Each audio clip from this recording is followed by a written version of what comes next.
Salute. How y'all doing? My name is Derek Williams. As y'all know, I'm from Greenville, Mississippi, and I wanted to talk to you all about the subject of race. The title of this presentation will be called The Race Card.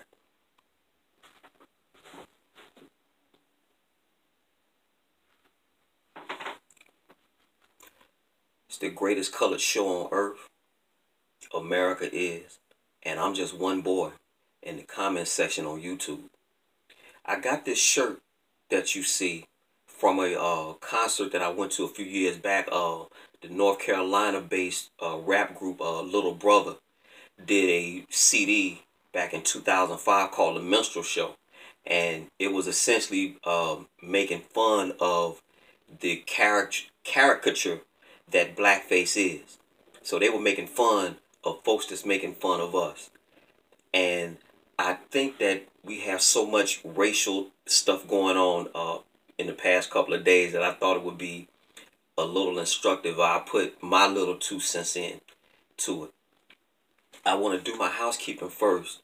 I picked up 4 new subscribers, and they are Orlando King, 8G, Christian B, and B Blacati. And I want to thank y'all for subscribing. I want to read something to you. Malcolm X said that of all our studies, history is best qualified to reward all research. And this goes back to the early 1990s. And we'll see how this parallels today. The book is entitled Don't Believe the Hype by Farad Shadia. Very smart black woman. And this is a direct quote from Jeffrey Schwartz. Jeffrey Schwartz at this time was the executive vice president of hiking boots for Timberland. And this was his quote. This is 1992. He said this. Timberland is being adopted by a consumer group, blacks and other urban youth, that we didn't know existed relative to our target audience of hardworking people. Now, this was in 1992. Essentially, Timberland was not trying to see black people in their shoes. So since that time, I personally have had my own personal boycott of Timberland. I don't run with Timberland at all. But I know many people that will watch this video in the future, they'll say, Derek, you out your mind. Well, that's my little protest.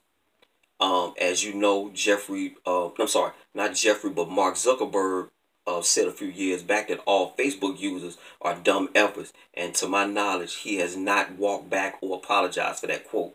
Now, if you didn't know these things prior to me saying them and you like Facebook or you wear Timberlands, I can't hit you for that. But once you come into knowledge of these things, and I know how powerful Facebook is, and I know how fashionable Timberland is, it comes a point in your life where you're going to have to cut out all that for what could be considered what's called a greater good. They don't mess with your people. Don't give them your money. All right? Because it's come to my attention that we've had a new controversy. And it's nothing new under the sun, in my view. Not H&M. Last year, H&M did the little monkey thing in the black boy and all that there. But, you know, black people went right back to him. I think a few months later, we had here in Philadelphia the controversy where the 2 black men were arrested in a Starbucks for no reason. I would tell you all, I'm a shareholder in Starbucks, and my 14-year-old daughter was wise enough to say, Daddy, that's a controversy. The stock is going to dip. Let's buy more stock. And we did. And now Starbucks shares are trading at $70. At that time, they were around 40-something. So within a year's time, we've picked up $25 on the shares that we had at the time of this controversy. So controversy does sell. But black people didn't hold fast on their so-called protest. In Center City, they have a very big Starbucks there. It's right on the corner of like 12th and Market Street. And it's tons of black people in there. All right. And the men that were arrested, is my understanding that at least what we got through the media, that they got a symbolic payout of $2 and a promise of building an economic center for underprivileged youth here in Philadelphia. They had them by the cojones, and they didn't do nothing. But that just goes to show you the unforgiving nature of the African. We are unforgiving to a fault, in my opinion. All right. This book is called Two Nations. It was written by a professor in New York City by the name of Andrew Hacker.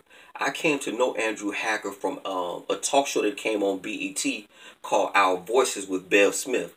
And he essentially told Bev Smith, and it struck me, which is the reason why I bought that book, is that we own it all. And we ain't finna cede it. We ain't finna give it up. He told her that in so many words. The white man owned this, and he does. And you have to render unto Caesar that which is Caesar. That's what y'all Christians say. All right. And he said it to her matter of factly. He didn't bat an eye. But the two nations come from the Kerner Commission report on race, and the Kerner Commission was a fact-finding study by a bunch of blue ribbon social workers, social scientists, and politicians, and they came away with the what is obvious, because the black man or the African in America, hasn't been repaired properly. You have two nations, separate and unequal, and until the government, I should say, have some type of redress for their ex-slaves, you're going to have two nations, and we're going to see things totally different. And the media plays a large part in how we see the world. Again, I would direct everyone to look at the or read the article, The 6 Corporations That Control 90% of Everything You See, Hear, and Read. Another good video on YouTube is called How to Sell to the Negro. And this is important for the Gucci's and Cirocs of the world. Did you know that Ciroc vodka was the bottom of the barrel vodka until Puffy got a hold of it?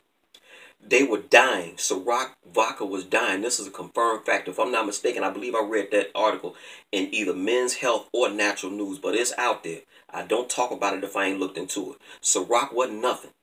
But because it's marketed to you and me, you know, get that vanilla Ciroc. All right. And this goes in line with the video How to Sell to the Negro. They know us to a T. We know that we've been hurt. They know that we've been downtrodden. And we don't have any real power to do anything to the white man.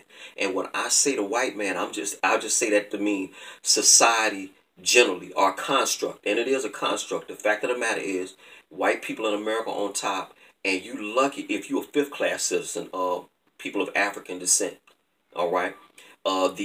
We have a big immigration problem in our country, and the Latinos have overtaken us. We used to be the second behind whites. Well, that's no longer the case, and we don't have any real power to move anything. I told the Sugar Sister in the comments one time that I support black business when and where I can, but I'm looking for a T-Mobile equivalent. Can anyone out there give me one? I'm looking for an equivalent to Walmart. I'm not sure if there is one. I have to eat and I have to feed my daughter. Here in ShopRite, I don't know an equivalent to ShopRite or Acme or Gennardi's or any other thing. I don't know. Maybe someone can put in the comment section if they know an equivalent to that. So you're going to run to the white man. He owned it all. George Carlin said in one of his stand-ups, you know, the Senate has been long since bought off. The judges have been bought off. The politicians, the owners, the big-time people, they got politicians in their hip pocket.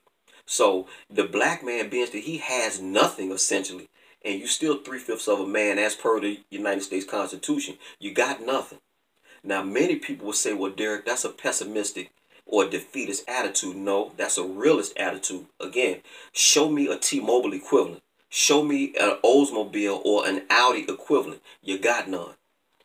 The fact that I'm on the internet right now, show me an equivalent to the internet or Google. Show me the black equivalent of Google. You got nothing.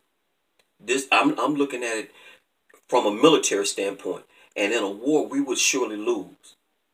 If it was an all-out race war right now, black people would get slaughtered. Logistically speaking, we have nothing. We have no organization. We hate ourselves, and you can attribute some of that to Willie Lynch or whatever you want to call it. But the fact is, we don't coalesce around the fact that we are the fathers and mothers of civilization. We can start with that and keep rolling. All right. And I want to show you right here where media plays a large part in what we think and what we see with regards to race. First off, we'll go with the term African American. That's the headline right there.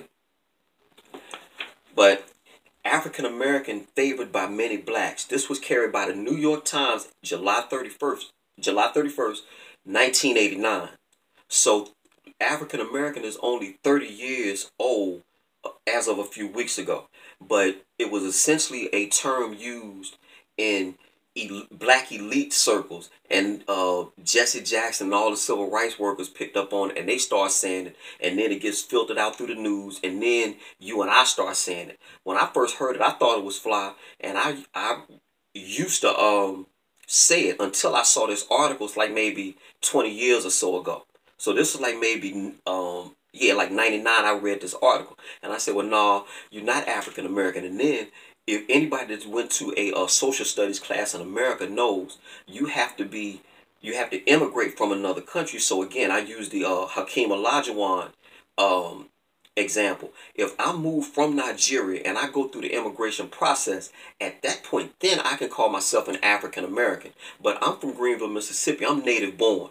So I'm just an American, and 3/5 of one at that. All right. But African American is a feel-good term. You can look this up on the internet for yourself. This was published by the New York Times, January 31st, 1989. In Sanford, Florida, you had Trayvon Martin killed by George Zimmerman.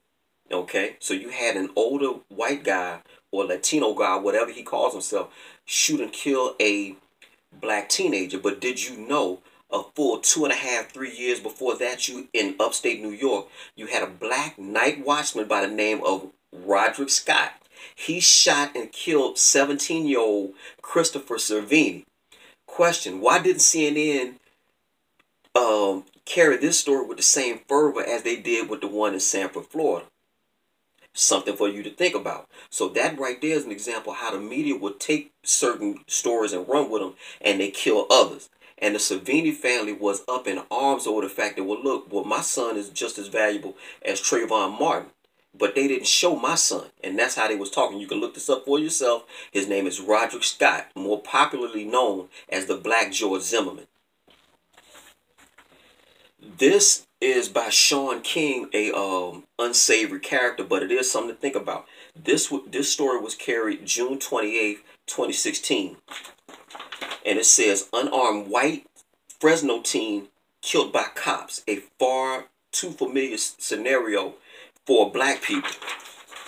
All right. And in the summer of 2016, what's this guy? What's the young man's name?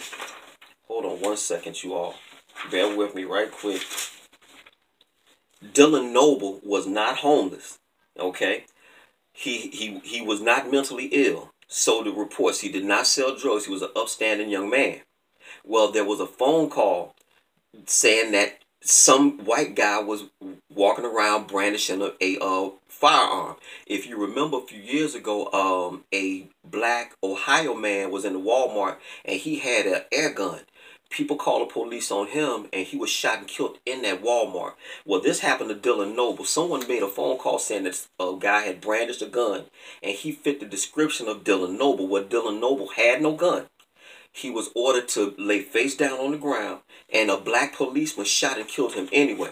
That story was not carried on CNN. And my question is to this: if we're going to be fair with the issue of race, we got to tell all the stories. Now, we suffer at the hands of the police a whole lot, but we make ourselves suffer at the hands of other blacks a lot. So we got a lot of stuff going on around here, and I think the best you can do is try to be as objective minded as possible. When you got an out and out case of police brutality, you're supposed to hang them by the highest tree. All right. In 1989, Charles Stewart in Boston, Massachusetts, he called the police saying that a black man shot and killed his pregnant wife. During this time in the late 80s in the Boston area, the news media there was trying to stir up a racial component, a whole bunch of crime and things like that. And the his history came to bear that out. Is the simple fact that they were trying to stir up racial divisions in the Boston area. Well, Charles Stewart used this to his advantage. He shot his pregnant wife over insurance money, and he said a black guy did it. And of course, it was a APB for every black Bostonian they could find. The wise one, if he may be old enough, he gonna have to say, yeah, Derek, he right. All right. But we do these type things in an attempt to try to denigrate and put down black people. All right. Al Jolson is probably one of the most famous dudes that most black people don't talk about, but he's the one that made blackface, for at least from what I see, popular.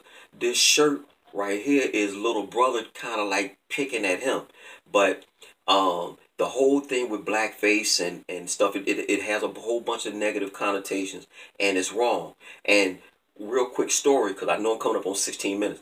I was on the train Friday, and these white kids, I heard them talk. I had already saw the the Gucci picture, but nothing white people say really offend me. I'm more offended that the way we treat ourselves and we use the N-word, as I say, we throw it around like a frisbee. That moves me more. All right, but they really could not understand what that type of wear. How was it an issue? They really didn't get it, and it took everything in me to not try to say something to them. So I looking back on it, maybe I should have. But we see America totally different from the average white person, for most white people, and I don't know how we're ever going to get this resolved. Only thing I do know, and this is just me just looking at it from a strategic military perspective, if the day the blacks ever think they want to rise up, they have contingency plans in place for us. It ain't good. Blacks gonna lose that. So I think the best we can do is try to educate our kids, and hopefully you have some whites that are gonna educate their kids. And I think something that Hassan Campbell said in one of his lives is very true. Hip hop has helped to bridge that gap, but I think we need more than just hip hop. I mean, you need the churches, you need the schools. Salute to Umar Johnson. If he gets his school off the ground, bless him. I think he said a lot of things that kind of hurt folks that followed him. I'm one of them, but I'm still going to hold out judgment and see how this pans out.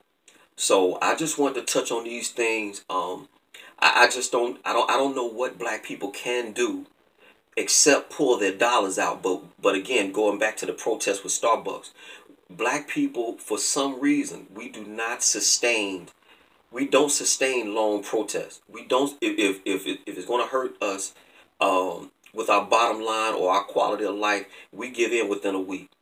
Okay, I just can't see black people boycotting the transportation line, his scepter, because a white conductor called a black person the N-word. They gonna get on as he's calling him that. They'll yell and hoot and holler, but they trying to get to their destination. So I don't know what we can do.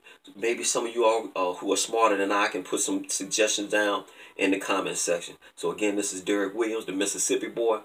I love being black, but I think black people need to again, they need to coalesce and rally around that which makes us great. The fact that we civilized the planet. One other thing real quick.